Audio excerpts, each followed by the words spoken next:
السلام علیکم ورحمۃ اللہ تعالی وبرکاتہ۔ الحمدللہ رب العالمین والعاقبۃ للمتقین والصلاة والسلام علی من کان نبیا وآدم بین الماء والطین ونحن على ذلك لمن الشاهدين والشاكرين والحمد لله رب العالمين۔ غوث اعظم بمن بسر سما مدد قبلہ دی مدد کعبہ ایماں مدد بگرداب بلا افتاد کشتی مدد کن یا معین الدین چشتی قادری یمنارے یا غوث اعظم زنم دم دے شیخ احمد رضا خطب عالم زنم۔ اللہ کی سرتابہ قدم شان ہے یہ انسان نہیں انسان وہ انسان ہے یہ، اور قرآن تو ایمان بتاتا ہے انہیں، ایمان یہ کہتا ہے میری جان ہے یہ، ایمان یہ کہتا ہے میری جان ہے یہ۔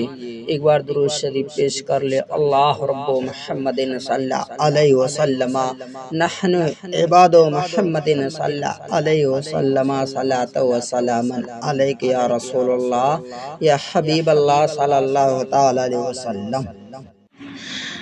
حضرت ابراہیم علیہ السلام اللہ کے خلیل ہیں۔ اللہ نے حضرت ابراہیم علیہ السلام کو اپنا بنایا۔ خلیل بڑے پیارے گہرے دوست کو کہتے ہیں۔ اللہ تعالیٰ کو تو دکھانا یہ تھا کہ خلیل میرا اتنا پیارا اور اتنا گہرا دوست ہے کہ اس کو جتنی ہم سے محبت ہے اتنی کسی اور سے محبت ہے یا نہیں۔ چنانچہ اللہ نے حکم دیا کہ اے ابراہیم اپنے بچے حضرت اسماعیل علیہ السلام کو اور اپنی بیوی حضرت ہاجرہ کو ساتھ لے لو اور عرب کی سرزمین پر چھوڑ آؤ۔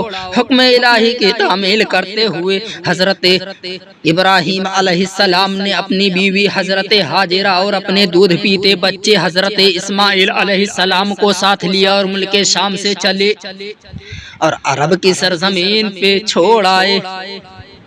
وہاں کوئی آبادی کوئی بستی نہیں تھی، ایک گھر بھی وہاں آباد نہ تھا، جنگل تھا۔ حضرت ابراہیم علیہ السلام نے بیوی اور بچے کو وہیں چھوڑ دیا اور بغیر کوئی گفتگو کیے ہوئے سلام کہہ کر واپس چلے۔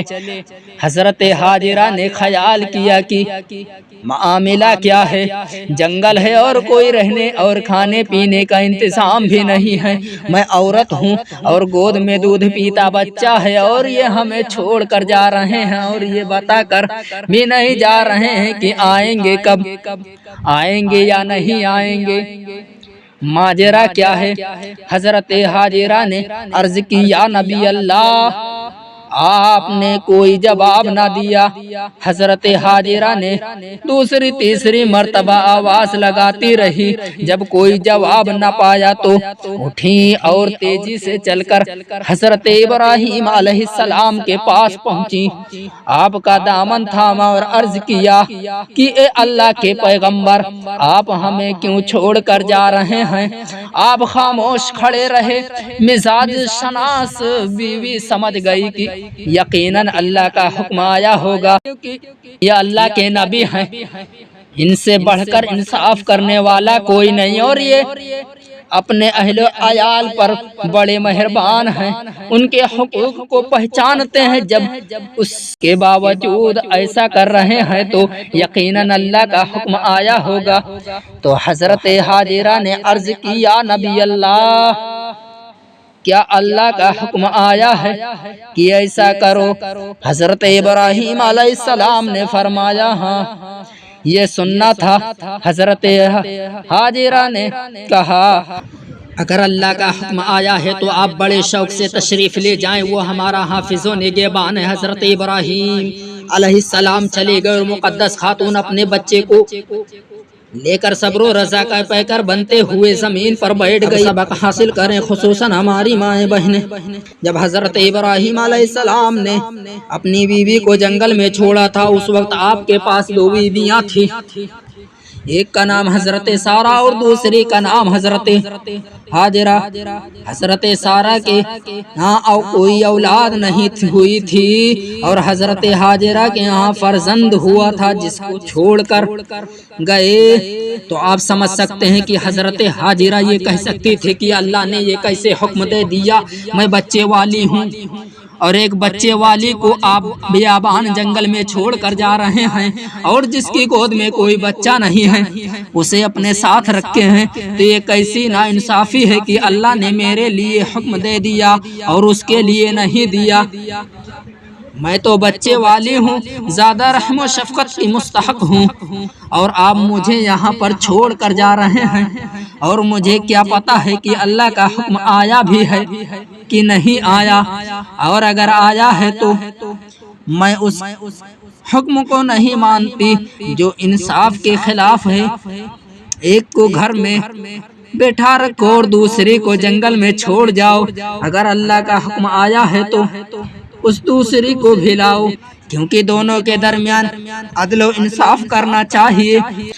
اور آپ بھی میرے ساتھ بیٹھیں تو بتائیے حضرت ہاجرہ نے کوئی بات کی؟ حالانکہ وہ باتیں کر سکتی تھی، رونا دھونا شروع کر سکتی تھی، سارا جنگل سر پر اٹھا لیتی، مگر انہوں نے نہ دل میں تنگی محسوس کی، نہ پیشانی پر شکن ڈالی اور نہ زبان پر شکوہ لائی، بلکہ اللہ کی رضا پر راضی رہتے ہوئے تنہا بغیر کسی کے ساتھ جنگل میں رہنا گوارا کر لیا۔